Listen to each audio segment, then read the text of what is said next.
Dumating sa point na tinatanong niya na ako kung puwede daw maging kami. Sabi ko, "Paano mangyayari yun?" Eh, kasi nga parehas po kaming kasal. Naging masaya ako na may nakakausap po ako, yun lang po. Pero yung naging kabit po ako ng ex ng best friend ko. Nag-start po ito during pandemic. Tapos ngayon itong guy, nagkaroon kami ng encounter noong yung kapatid ko, nasangkot sa isang pangyayari na which is kailangan ko ng legal advice. Tas dun na nag-start lahat, na nakausap ko na siya ulit. Hanggang sa hindi ko namalayan, naging kampante ako, nakausap ko na siya everyday.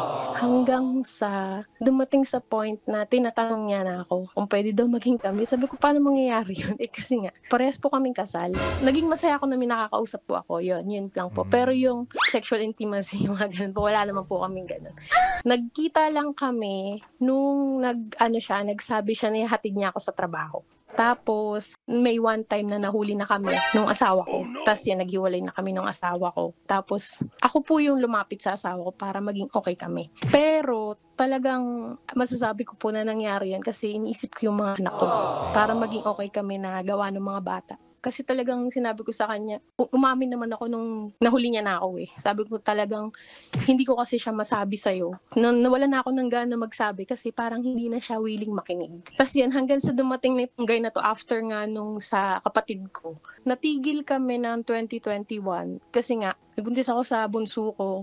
Parang siya yung naging dahilan naging pagiging okay namin ng asawa ko. Sarap manood ng radyo, no? Ginawa mo na talagang bisyo ang panonood sa amin, no? Umabot ka na rito eh. Huy! Kaya kung gusto mong tuloy-tuloy pa ang tawanan, Iyakan at kiligan, aba, i-like mo na ang video na ito. at mag-comment ka na rin sa Bisyo. Hit mo na rin ang notification bell. Para updated ka sa mga kaganapan namin dito sa Love Radio. Kailangan pa bang i-memorize yan? Basic.